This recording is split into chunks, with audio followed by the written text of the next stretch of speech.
This is the Symphonic model TPS-200. Date, I can't find any information on this anywhere, but judging by the two ICs inside, I couldn't find any data sheets on this, but this is an amplifier. The NEC UPC 20C, you can see a little heatsink on there, so that's your audio amplifier. And this is an NEC UPC 16C, which is the TV/FM IF chip. It turns out this integrated circuit was also used in the Yamaha CR1000 receiver from 1974, which was very highly rated for its tuner. So yeah, it gives me an approximate date on this TV. I estimate this to be around 1972. As you can see, it is unique in that it has a flip clock, a radio, and a 3-inch black and white television. Quite unique for the time. So one of your questions is going to be Symphonic. Is it related to Funai?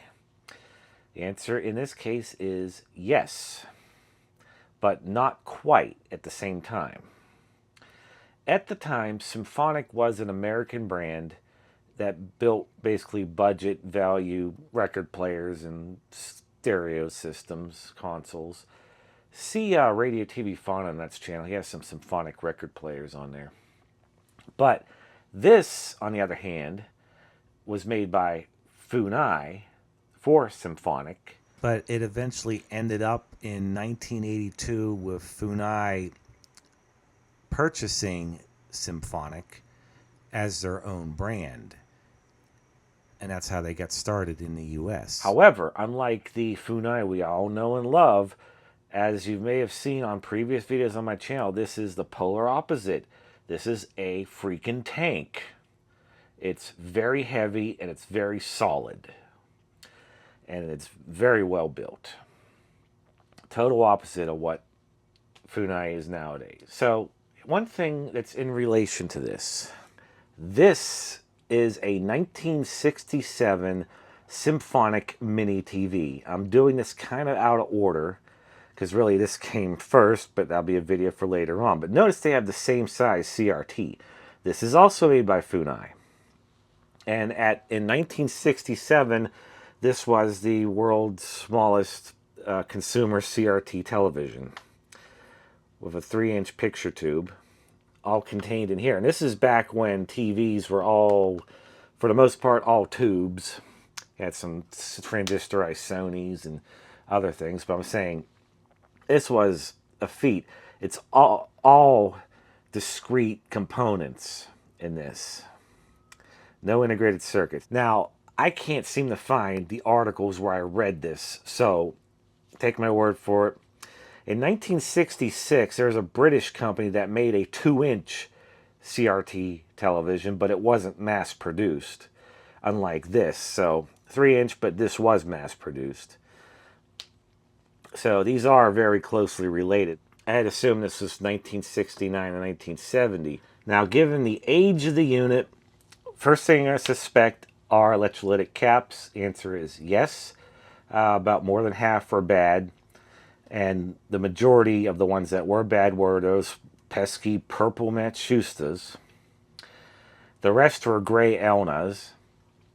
And it was probably about a 50, maybe 60% split. 60% being bad. But since I have to disassemble the whole thing, yes, I recapped the whole thing, so sue me. Hell, I'll never have to worry about it again. However, you have to take it one step further than that. It will need a total, at least on the TV section, resistoring. It has a ton of carbon composition resistors that are, I would assume, 1/4 watt. These are really small, but carbon comps, some don't age very well, and in this case, no. They all went up in value. As you can see by the little cups here on the right, almost all of them were way out of tolerance. The ones in the red cup were 20% and up. I mean, at 20% it was probably still usable, but there were quite a few that were 30, 40% plus. And it caused huge instability in the video, as you will see during restoration. Also, while we're flipped over to 6 o'clock, notice it says Japan under 00. So yes, this is my current alarm clock. I will trust this over any modern alarm clock made today. As proof, here's an example of an alarm clock just recently where I was out of town for work, and this was in the hotel room. Yeah. And other ones didn't work right either. And even phones you can't trust completely. But this 52-year-old tank I trust, especially after the full service it got. So before we continue, let's take a look at what I had to do to this beast. And this is the TV as found. It was filthy. And it didn't look too good. So that was the first power on, and so far the raster looked okay. The clock was barely visible, and yeah, there's the dot. The tuner looked fine, at least.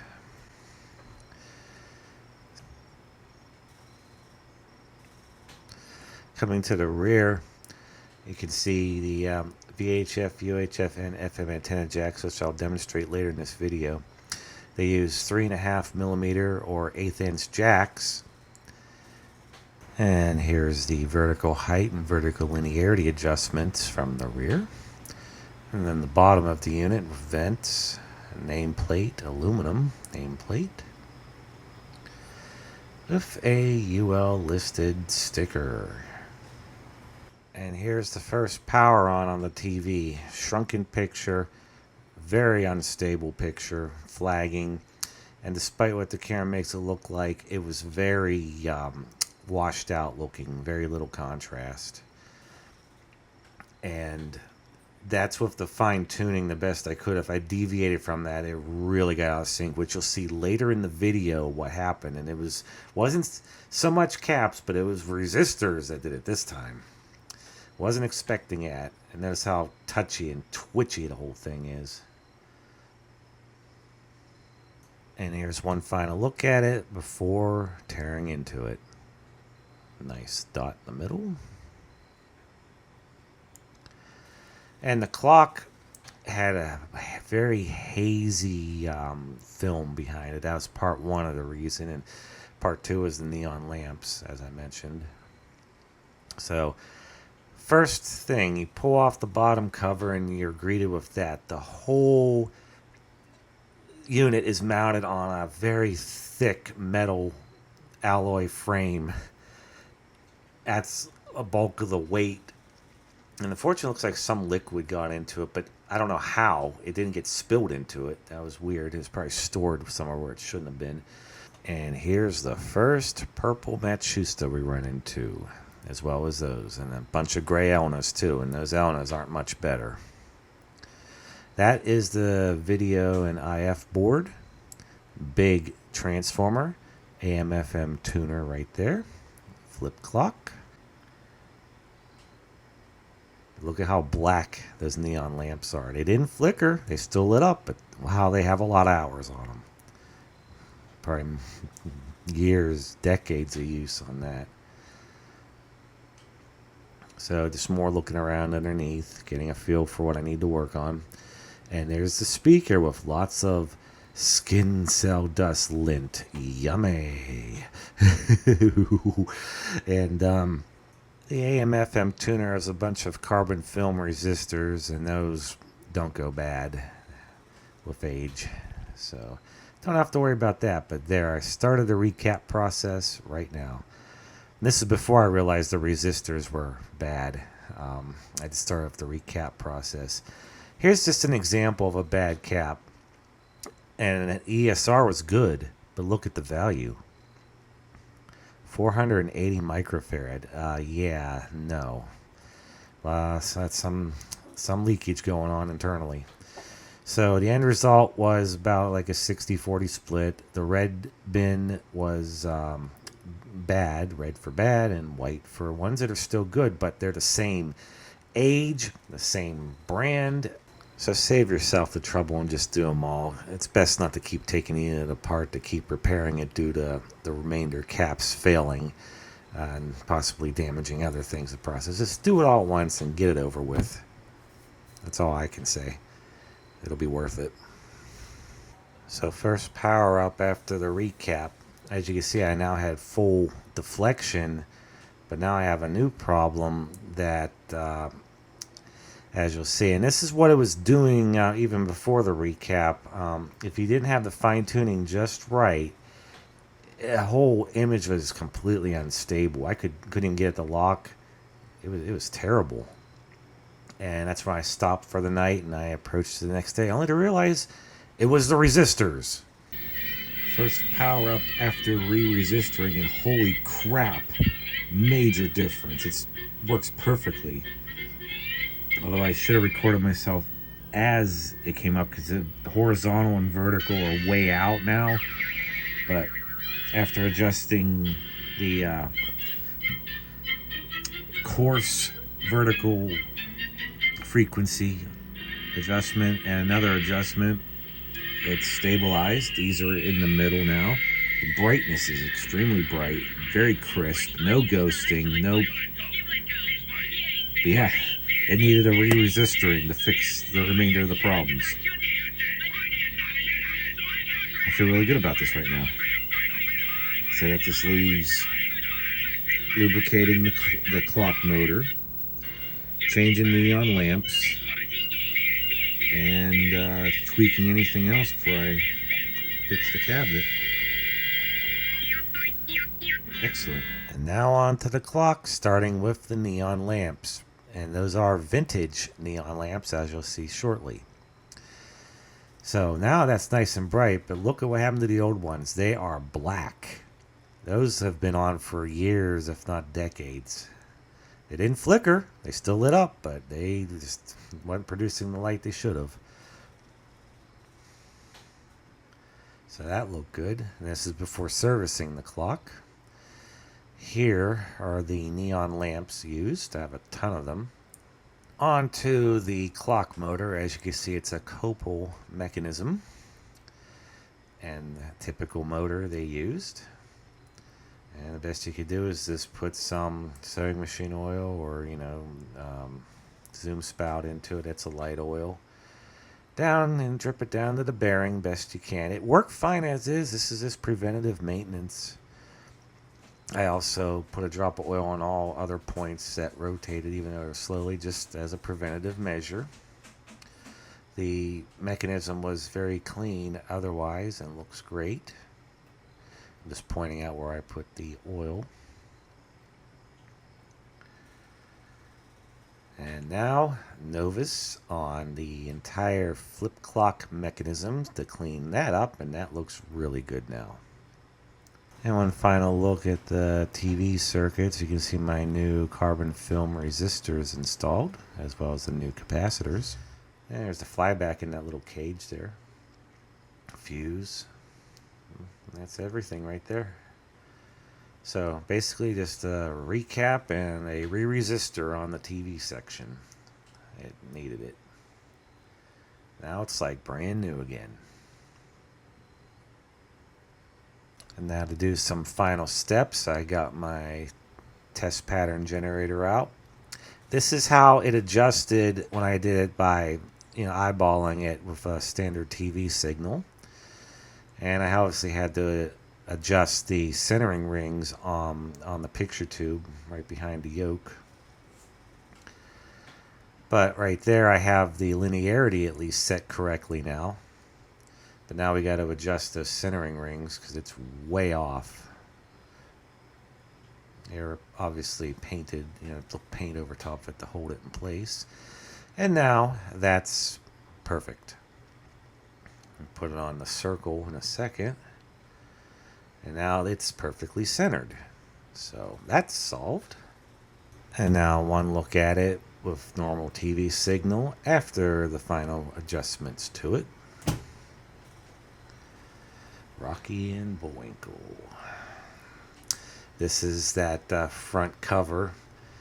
It was filthy and scratched up, and look at that haze behind the clock. Yeah, you can see where I wiped with my finger. It was pretty bad. So, Novus number 2 followed by Novus number 1, only to reveal it's like a purplish tinted plastic.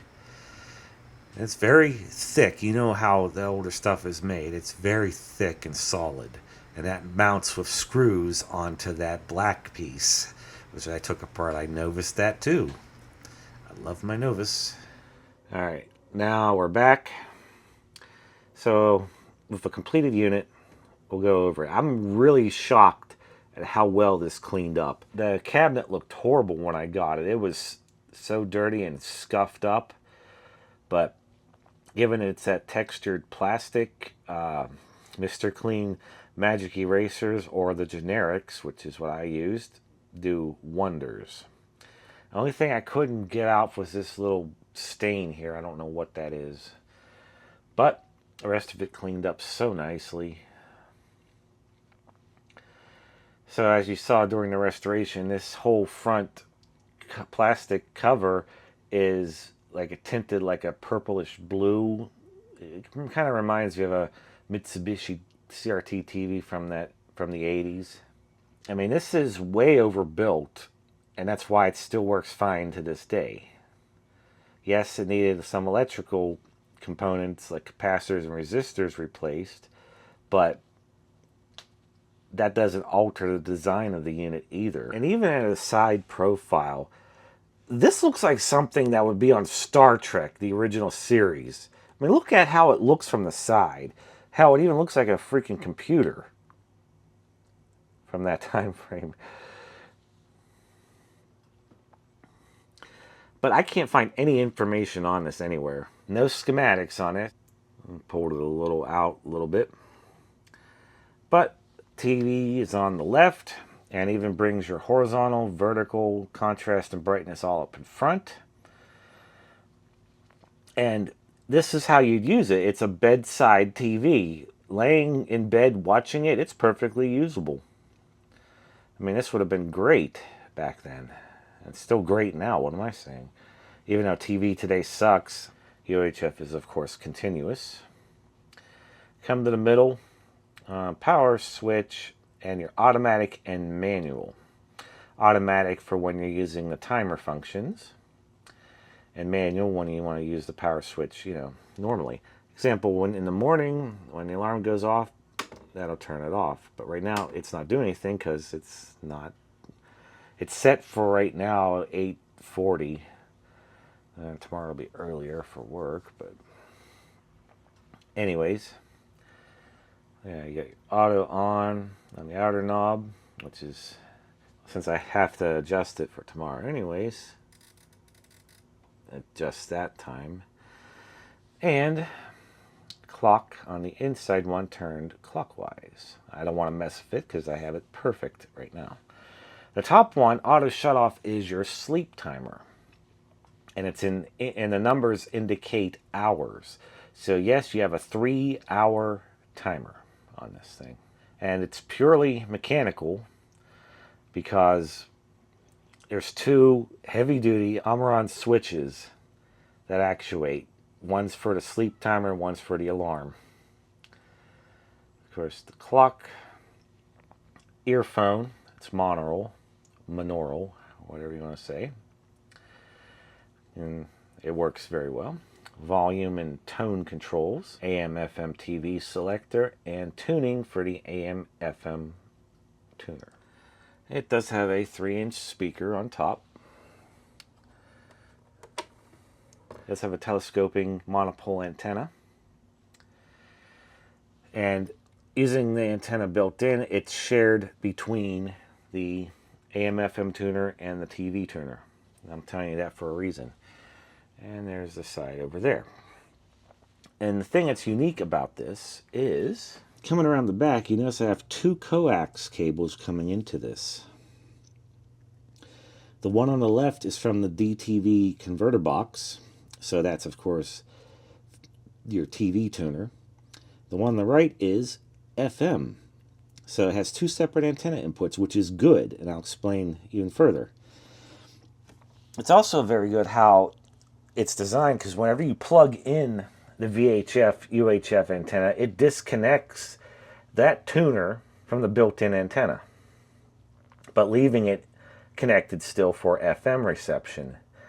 Or vice versa, if you plug in the FM antenna, it'll disconnect the FM antenna internally, but leave it connected for the VHF, UHF. Very nicely done.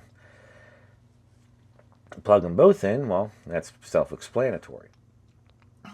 And this is good because these Insignia, LG, whatever, DTV converter boxes seem to block FM radio reception. It blocks those frequencies. But this is also good because you can have the DTV on and it won't interfere with the FM. But both the DTV box and FM tuner are coming from a Yagi antenna in the attic on a proper distribution amps to the whole house. So we'll demonstrate starting with the radio. So let me just do this. We'll switch off the main power, put this in manual. Again, those switches are just solid on this. And turn that down.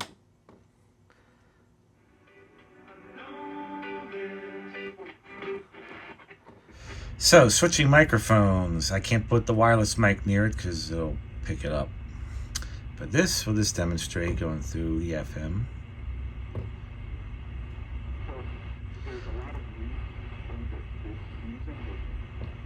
You could hear interviews with a number of famous pianists, world-renowned pianists.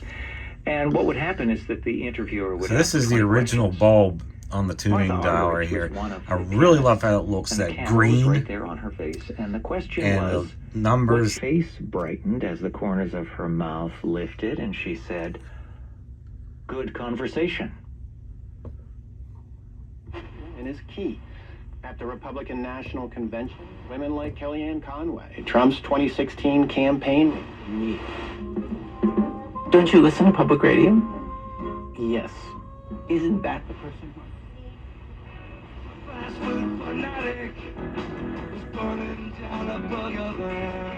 So yes, all original carbon films are still good on the AM/FM tuner.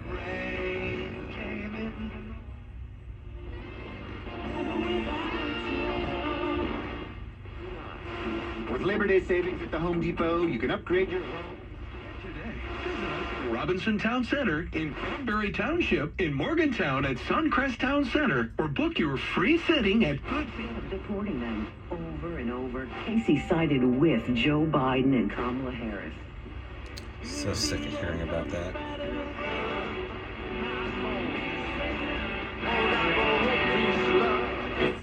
Here's another 96.1 Kiss show. But today, that's exactly what Casey's done. Casey has been a rubber. Do you Friday is my most proud of her. That is really cool. That's really cool. So what did she do?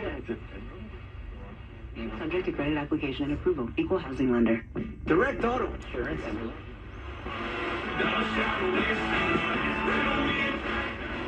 And I began to cry. Now, I don't... EdgarSnyder.com. Edgar Snyder and Associates. Extension 231 to discuss what Fairway Chevrolet, Steel City Harley Davidson, and Premier Nissan. Hey, it's 90 degrees. Get out that moon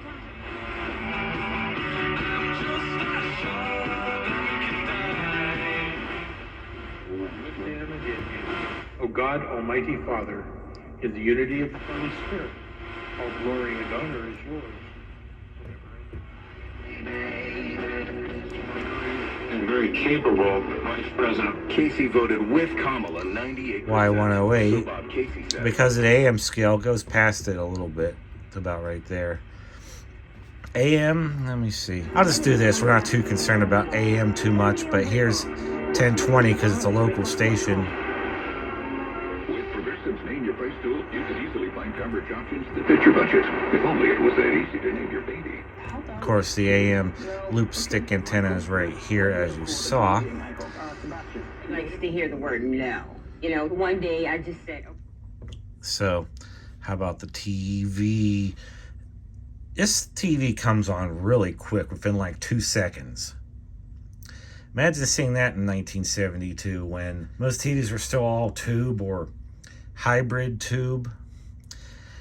That's the one thing I will rant about.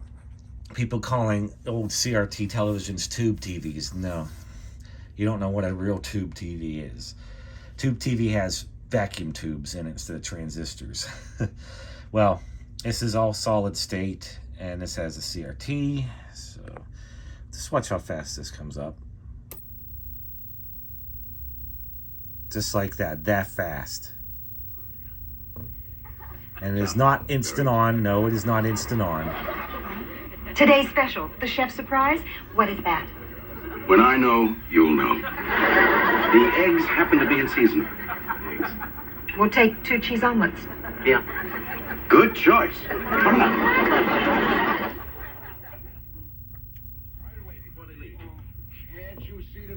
It's Archie's place. Because we're all out of water.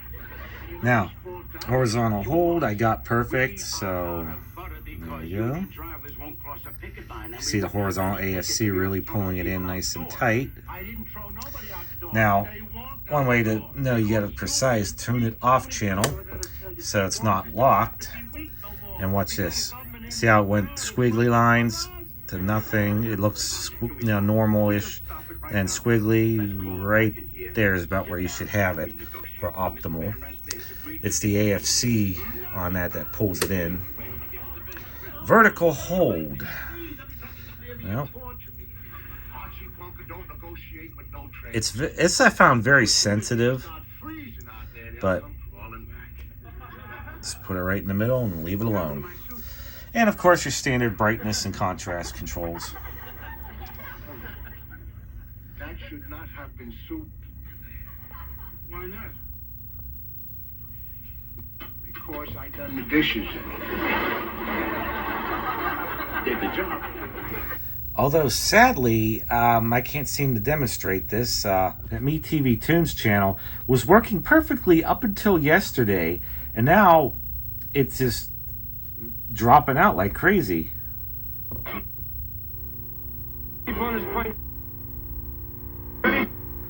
And all the sub channels on channel 61 are doing it too. And I don't know, it's not signal strength because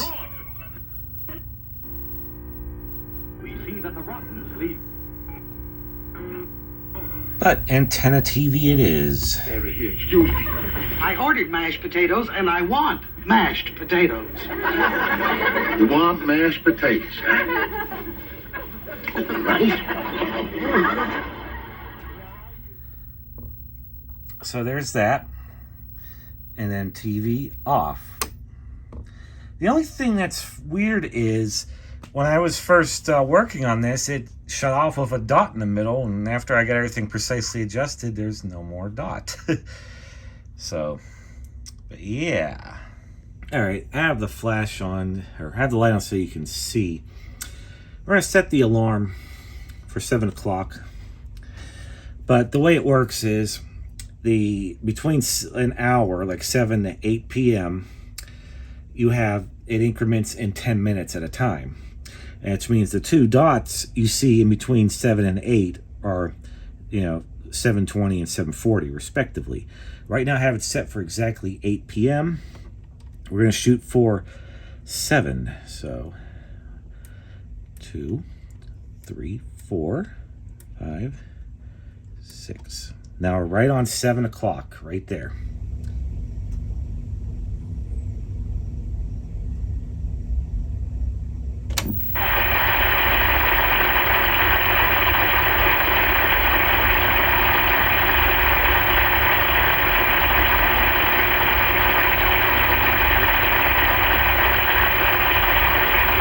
So it's accurate within a minute each way, but just remember it is a purely mechanical system that actuates a switch. So the other guys charge. Wake up to Harry's. Get your trial set for just $7 at harrys.com/. Let's do Wake to FM radio. The alarm is set for 7:20 p.m.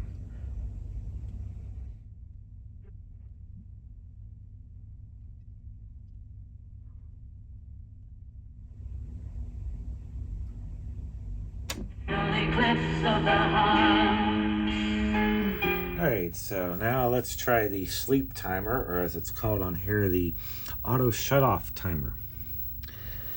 And let's see.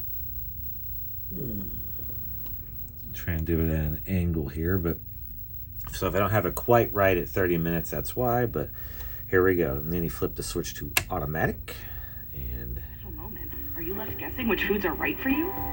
With the Freestyle Libre 3 system, and you'll off know we your go. glucose and where it's headed.